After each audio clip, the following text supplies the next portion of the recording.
Bonjour. Well, today I am in the small village of Boussac, which is about 170 kilometers northeast of Châlus, where I live. And I've come here because it's the reopening, the Christmas opening of Le Store. So we're on our way there.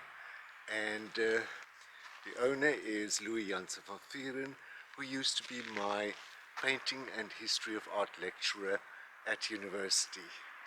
And behind me you can see La Creuzette, the chateau where Louis and his partner Hardy lived for a very long time, and they ran this as a B&B. And we'll find out more when we interview Louis. Let me show you around.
The chateau is closed at the moment for winter, but next year it will reopen as a B&B, and they also offer art courses and cooking courses. So I'll give you the details below the video. La Creuzette. And I will show you the studio is over here, and it used to be the horse stables.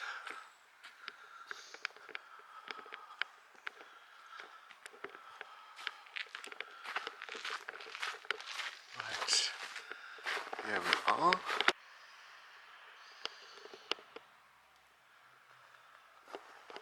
Let's go.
What an incredible collection.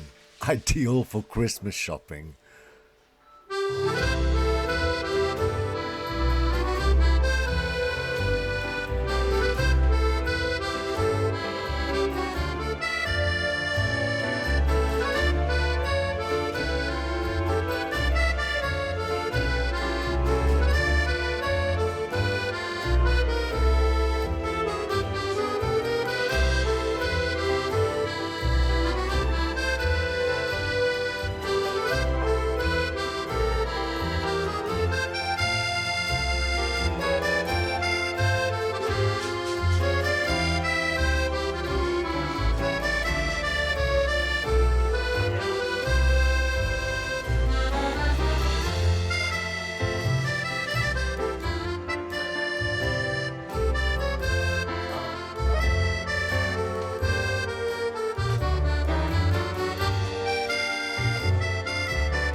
People, I want to introduce you to Louis Jansen van Vuren. He's going to tell us more about himself.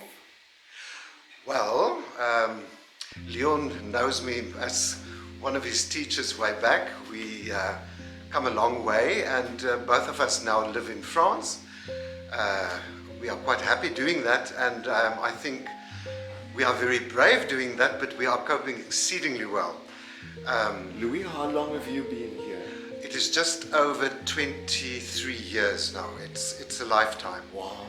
And that's the reason 3 books have already kind of seen the light. Can you show us one? Yeah. The latest one is called Almost French, Right. and it's brought out by Icon Books in London. Right. So I'm very proud of that. But the one thing that you and I share is apart from many other Francophone things, Yeah. is the art of painting or the art of creating. I mean, being a Yes, painter yourself. And we just spoke briefly about how the COVID changed one's way of looking Absolutely. at things. It was remarkable because these are examples of the first works that I did during that time. And you can see there is animation. Rooms are either becoming or falling. You are not quite sure. And I, for the first time, being an art historian, looked back at the pointillists and the Pont-Aven group of surrealists that did the pointillist things. And I love that because it reminds me quite a lot of even the pixelization of modern photography and of the TV screen. So you will see often I would even make a small silk screen and I will actually print a pattern of pixelized images and then repaint and paint over it. Okay. And I love that kind of process of layering. Yeah. That has always been one of the issues. And All these paintings were done now?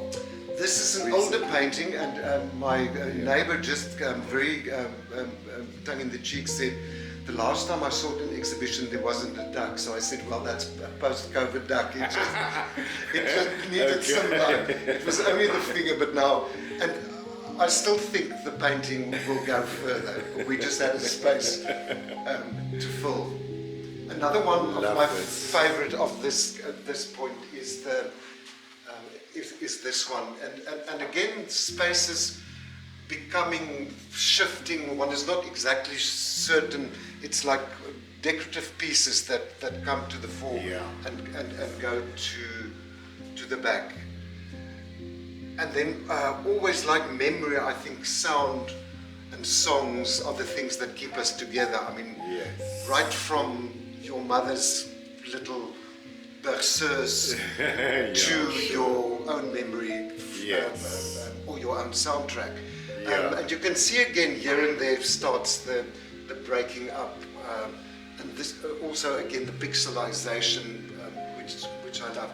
Right. And for the first time, I also experienced what the Fauves say they did experience, because I usually had a very controlled, sophisticated chromatic scale. And for me to go to that and to that and to that is liberating. I feel that I'm running in a field without clothes on. So it's just that. And the later one where I just like the drawings, it's a very personal painting that I just did for them. They just Okay. hung it up here. But again, I like the idea of bringing two canvases together and Yes. unifying it, then half drawn and half painted. Stunning.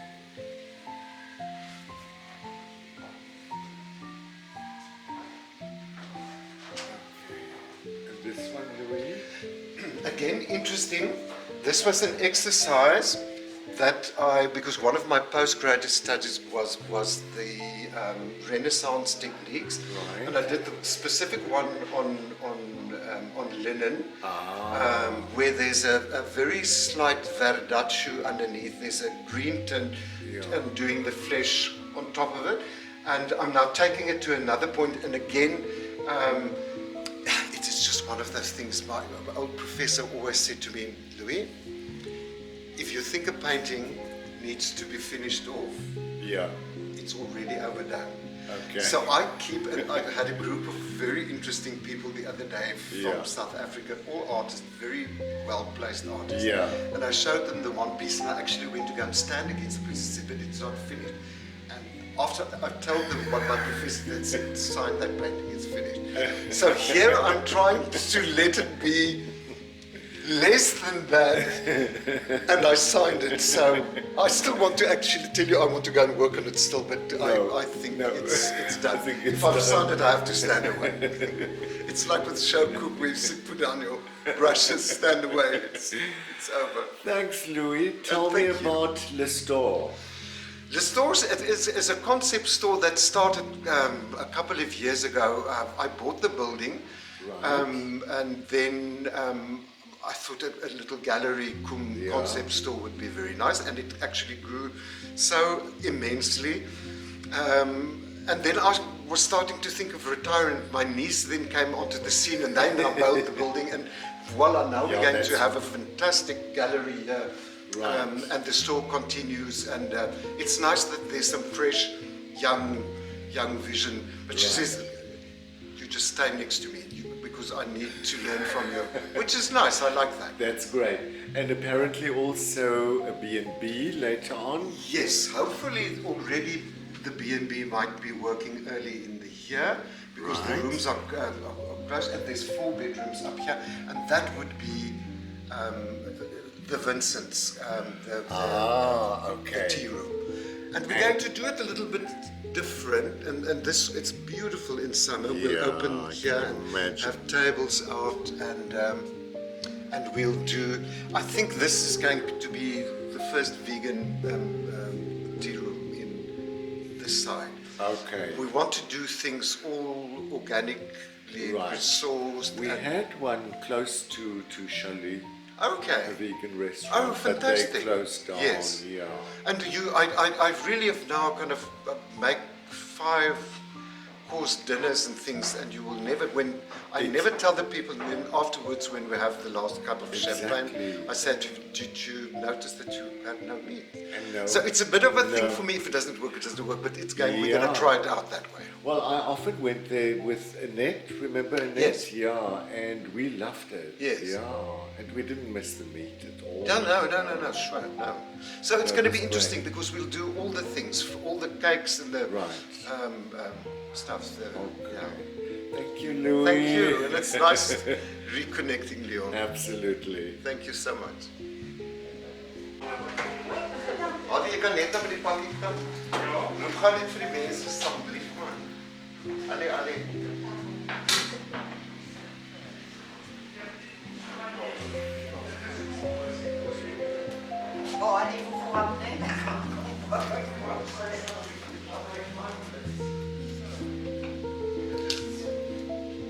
The only thing that's might be a little bit difficult for me to explain is the fact that South Africans with some Huguenot blood land up in France profonde.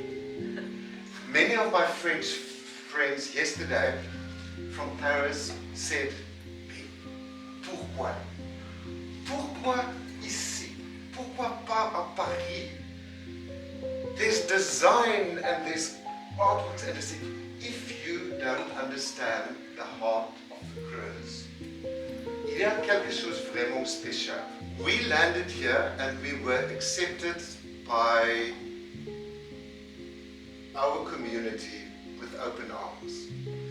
And that is not always easy, because we also know in South Africa small villages where people look behind the mirror and say, oh, quel sauvage, entre notre petite enclave. And that does happen.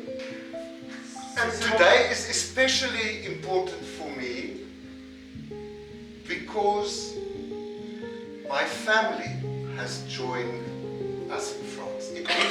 It gives me such a warm feeling to welcome my two nieces, Albie and Erika, and the mastermind behind the two nieces is the husband, Christophe, Lindeque, or en français Lindek,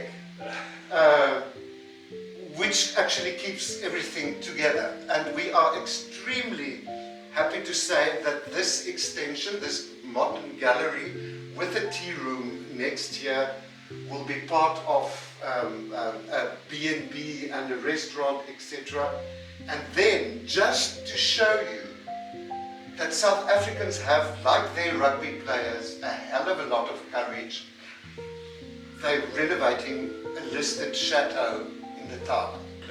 Donc ils avons acheté le château de Montfleur qu'ils sont en train de retaper aussi. And then my final story, which I think would be very nice for Boussac, is that I have been asked, and it is now going through, to make a 26 television program on, they said, the French Campagne, and I said no. If I take up this job, it has to be the Creuse only. So the first 13 television things for South African television, and hopefully a chaîne française, is happening the day when we get to France, to South Africa. We start the first film there, and then it comes, and then we're going to shoot. So you all must be ready to be part of a new, hopefully international exposure of Boussac. Je besoin un petit peu de Botox. And please have a coupe de champagne. Merci. Thank you.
And of course, I could not resist these.